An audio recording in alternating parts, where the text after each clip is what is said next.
Hi, 5th grade Parker Panthers. This is Mrs. Warren. Sorry I didn't post a new video yesterday.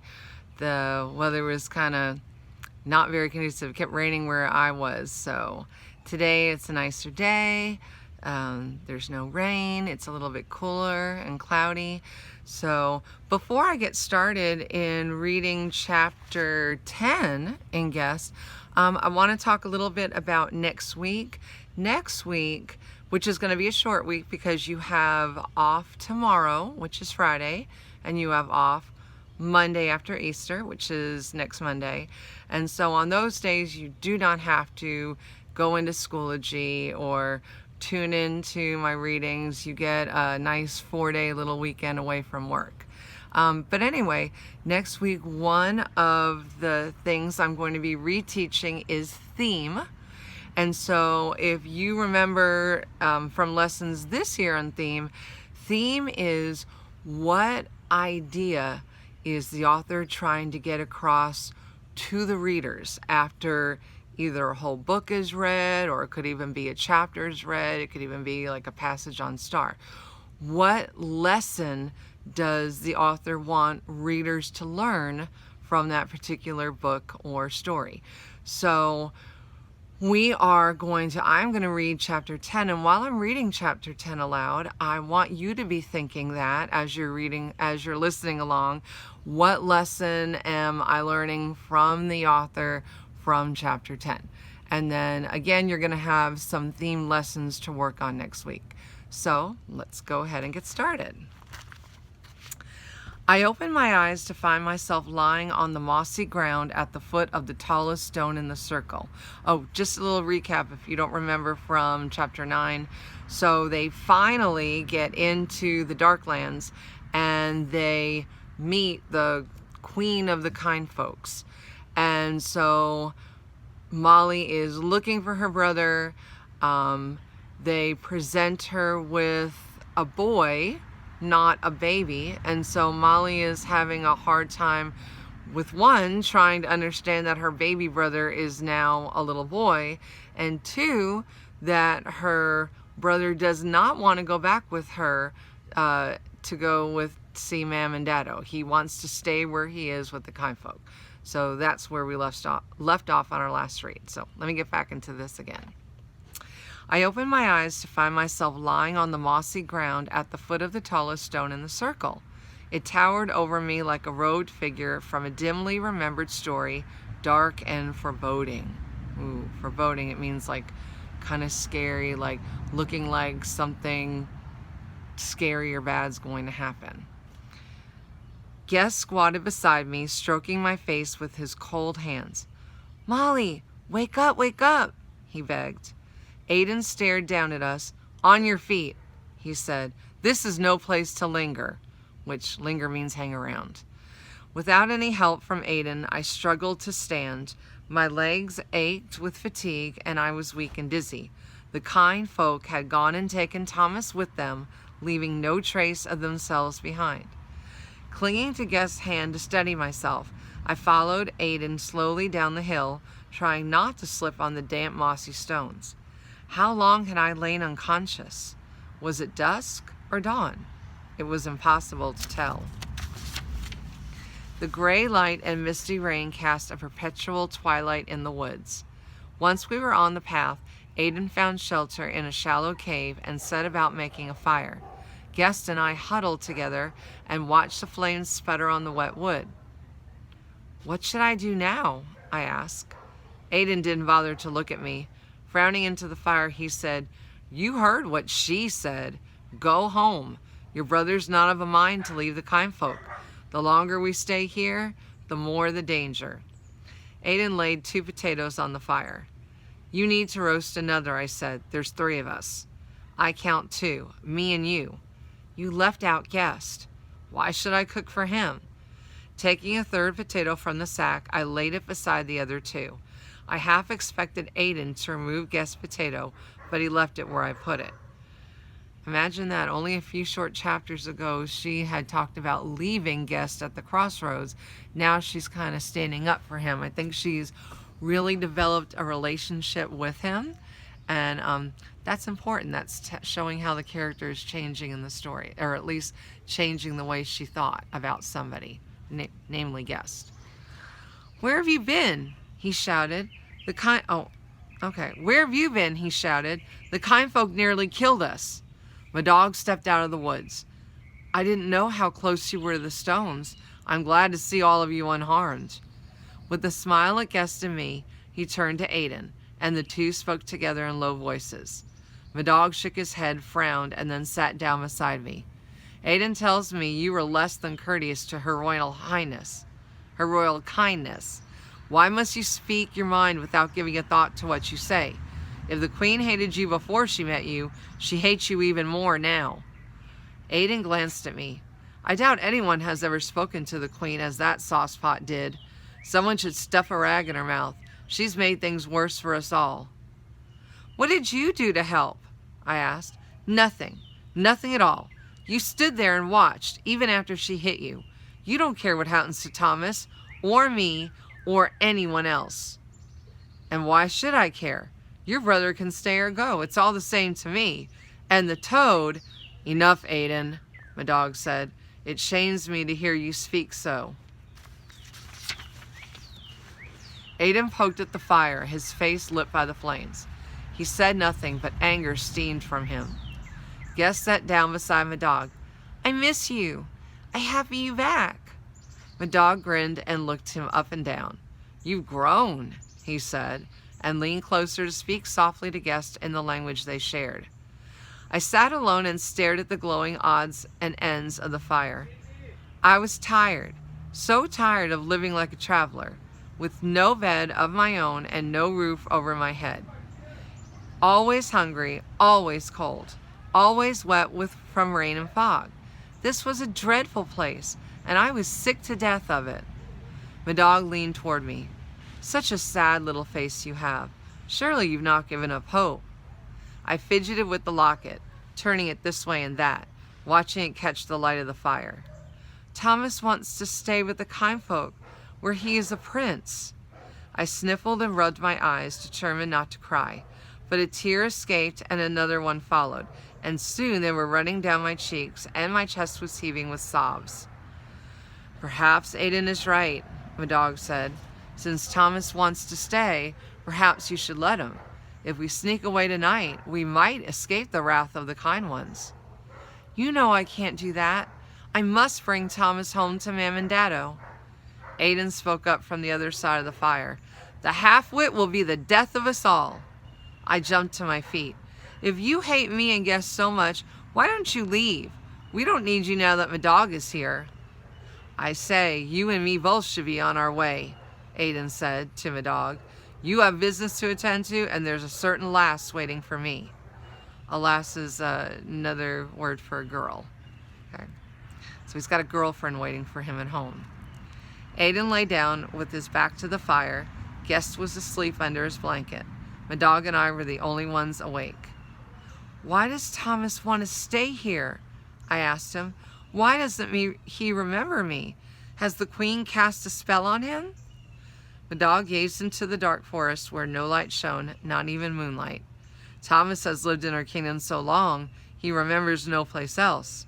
Spell or no spell, he believes he's one of the kind folk now."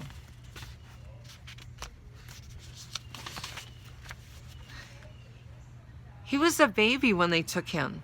Why does he look older than he is?" "Surely you've heard tales of mortals who join the kind folk for a night of dancing and wake to find themselves old men in a changed world." "Yes, of course I've heard those stories, but I'd never known such a thing to happen in real life." I looked down at myself. Was my dress a little tighter now? Certainly my hair was longer. Am I older than I was when I left home? My dog shook his head. "You must bide with those ones in their dwellings to feel time as they do." I sat back relieved. For how was I to know? I'd no mirror to look into. And just as well, I thought, for I was dirty and ragged and my hair was a tangled mess. I wouldn't care to see my reflection. "But Guest, he's bigger than he was when we started," I said. "He grows at his own pace, faster than you, it seems." He smiled. And glad you should be, for how could you have carried him all this way? Medog turned his attention to Aiden. Get up and make yourself useful, he said. Fetch all the wood you can carry. You know as well the value of fire on a dark night in a dark land. Long after Aiden had vanished among the trees, I heard him crashing through the bushes, a sure sign he was still angry. Why do we need wood? I asked Medog. We always let the fire go out at night. Did I not say you're in danger here? Medog asked. We must build a ring of fire around us. None of their kind dare to cross over flames. I shivered. It's me they want, isn't it? Mostly, Medog said. But they don't care for Aiden or me, either. They detest guests, but they can't harm him because he shares their blood. They simply leave this sort to die alone in the forest, where they trade him for fine babies like Thomas. Guest sighed in his sleep and snuggled closer to me. Half kind folk, I thought, and half what else? Medog touched Guest's head lightly. I'll keep him safe, and you too. I promise. I looked at the changeling's sleeping face. It shamed me to think how much I'd once hated him. In those days, I was no better than Aiden. Homely he is, Medog said, but he's a spunky one, do you not agree? Oh, yes, indeed. He helped me chase away the tinies and escape from Granny Hedgepath. Did he now? He did, but I saved my own self for false Thomas, the crying baby who changed into a wolf and tried to kill me. And how did you escape from the wolf? I pulled the locket from my dress and waved it in front of Medog's face. He scooted backwards so fast he almost fell into the fire. His face dark with anger. He said, Never do that again, Molly. Do you hear? Never. Oh, please don't be angry. I'm sorry. I forgot.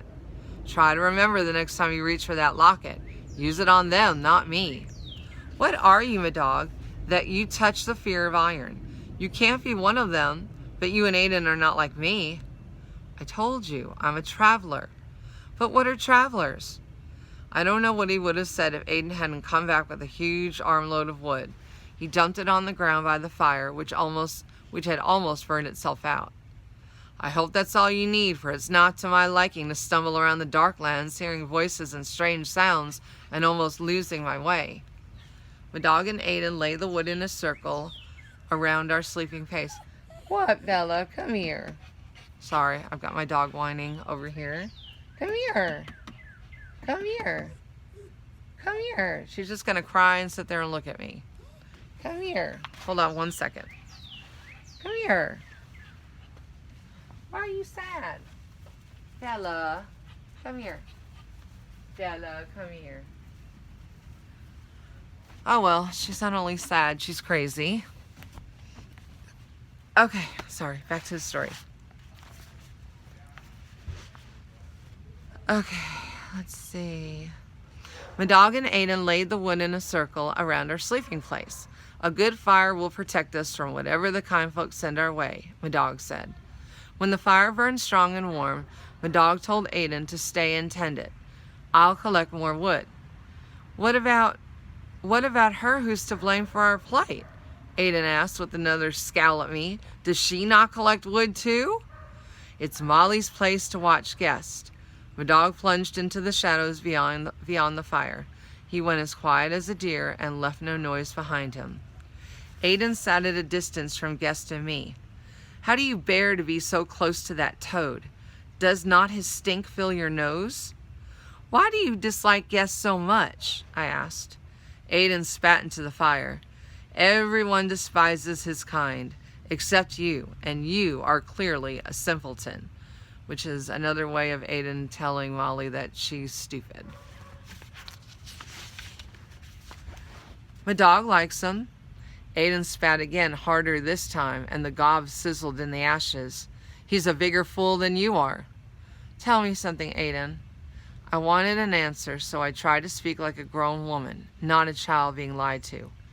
What are you and Medog? Who are your people? Where do you come from? Aiden poked a log back into the fire. We're travelers from over the hills and far away. You're more than that. Ask Medog. Aiden rolled up in his blanket and turned his back on Guest and me. Left to my own thoughts, I watched the fire, Smoke blew in my face and made my throat choky, but Guest slept on. Every now and then his eyelids quivered as if he were dreaming. He grimaced, he moaned, he twitched, but he screwed his eyes tight shut and didn't wake. "What is your other half?" I whispered. "A goblin? A troll?" I studied his face. He was none of these, yet his father must have been a homely specimen, for Guest had not one speck of the kind folks' beauty. When my dog returned, he carried enough wood to last several days. I watched him build up the fire. When he seemed satisfied with its size, he glanced at Aiden. "Sound asleep," he muttered. "I'm awake," I said. The dog smiled and came to sit beside me. "What keeps your eyes open?" "I'm wondering when they'll come, and what they'll be, and what they'll do." The dog sniffed the wind. We'll soon find out," he said. "They're already on their way." I opened my mouth to ask my question again, but he raised his finger to his lips. "Shh. Something's coming. See the deer?" As he spoke, a herd of deer bust out of the woods and ran past us. Maybe 10, maybe more, their eyes wild in the firelight. I turned and watched their white tails vanish into the dark behind us. 2 or 3 owls followed on silent wings. Then came badgers, foxes, and a bevy of small creatures, all as frightening as the deer. "Animals know when danger's near," my dog said. "Storms, earthquakes, fires, kind folk on the move." I huddled beside him and waited, my breath shallow with fear. At first I heard nothing, but gradually I became aware of rustling leaves and twigs snapping, heavy breathing, murmurs and whispers, a darkening of the darkness outside the ring of fire. Gradually a shape emerged from the darkness. A man, I thought, neither tall nor short, nor fat nor thin. Behind him there were shadows that moved as trees would move if they were not rooted to the earth. Although I couldn't make out the man's face, his appearance was familiar, but it wasn't until he spoke that I knew him. "Molly," he called. "At last I found you. Come, let me take you home." I rose to my feet, my legs trembling. "Daddo, how did you find me?"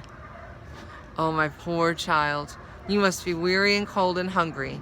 He stretched out his hand. "Come with me. Ma'am weeps for you and rues every unkind word she spoke." My dog pulled me gently back from the fire's edge. "No, Molly, it's a trick, like Granny Hedgepath and the wolf." My whole self yearned to leap the fire and run to Daddo.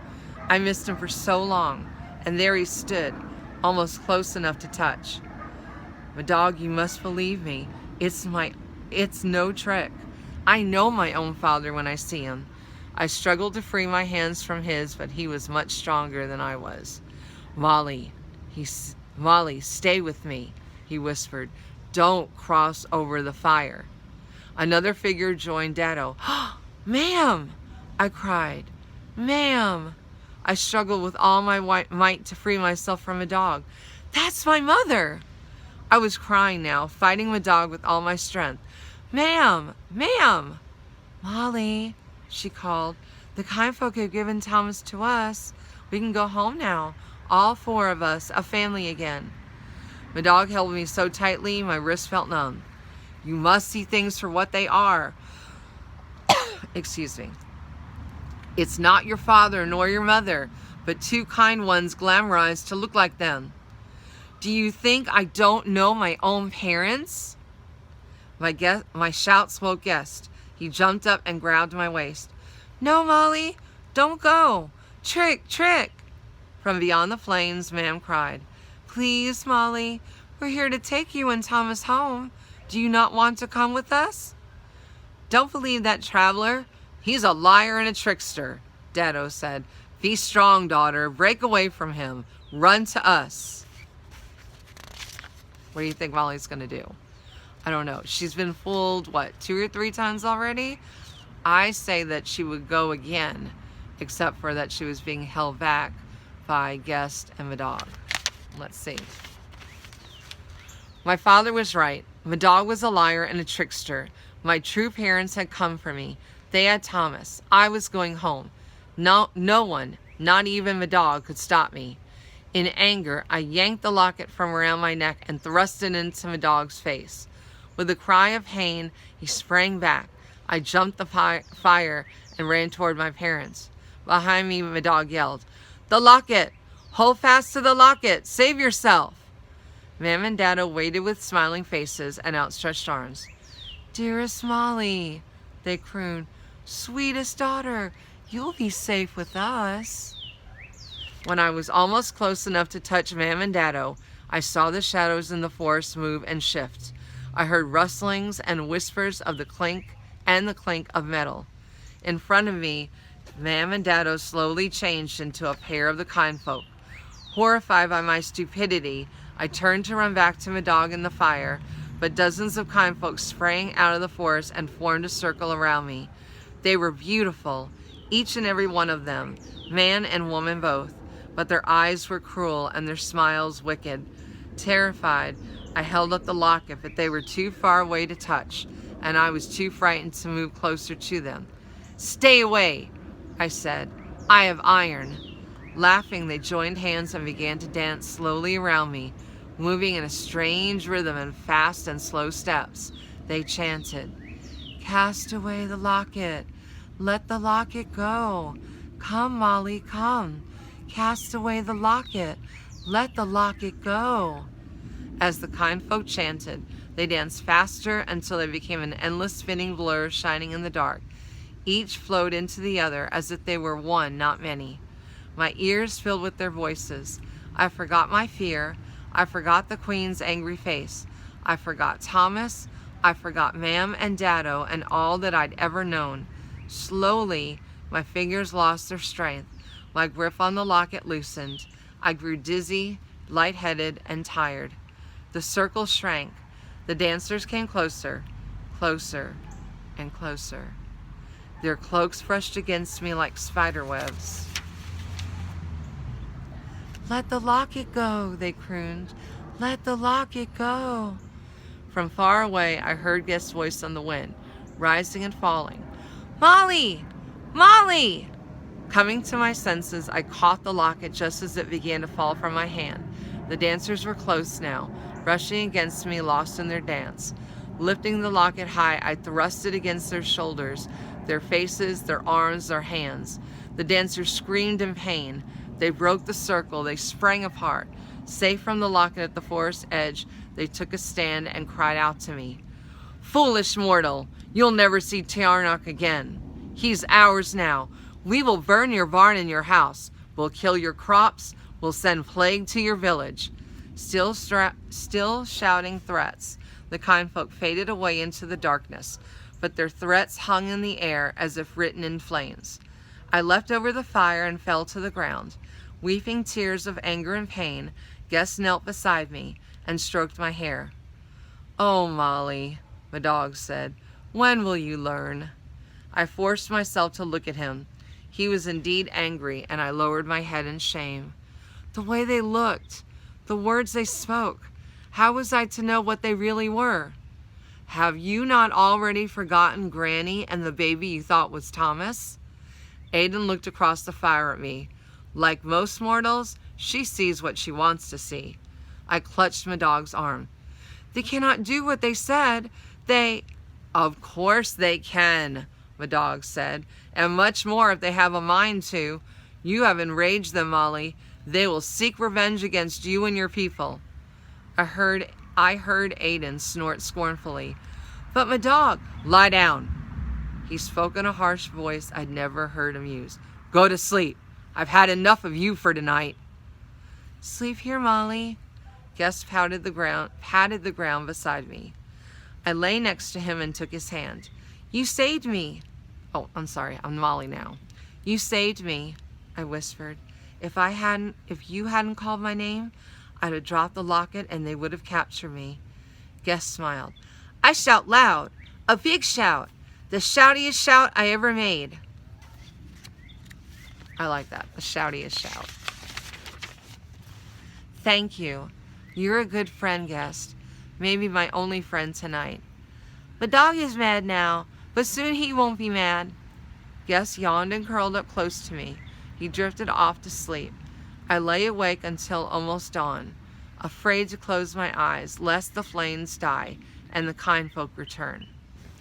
Okay, so if you remember at the beginning of chapter 10, I told you I wanted you to try to focus on theme. I wanted you to think of what lesson Mary Downing Hahn was trying to show us in, sorry, it looks darker, but hopefully it's still getting me light enough. Let's see. Yeah, okay. Well, not sure why it went darker. But, so if I think about it, and you know there's multiple themes for stories, chapter selections, I think about Molly and how she keeps getting fooled over and over again. I mean, they almost have her in chapter 10. And when I think of that, I think there's a few things. One is that things do not always appear to be as they seem. So sometimes something looks one way, and then when you get to know about it, you discover that the way you first thought about it isn't really true. I also think of the theme, don't judge a book by its cover, which means just because something looks really good, like the kind folk were really beautiful, it's not how they really were. So although they looked nice and they had the name the kind folk, they really were quite evil and bent on destroying Molly. So don't judge a book by its cover would be another good theme for that. So I want you to think about possible themes for that chapter and for each chapter as we go along, because again, you are going to have a lesson and an activity having to do with theme next week. So I want to say bye-bye to you guys for now. Have a happy Easter. Enjoy your Friday and Monday off. I know it's hard, you can't get together with extended family, but maybe there's something fun you can do for Easter in your house, or at least just, I don't know, love each other a little bit more. I know that people can get kind of tired of being kind of locked in with their family for a while, but you know, just think about how much you guys love each other. And with that, I'm going to say bye-bye, guys. I'll see you at chapter 11.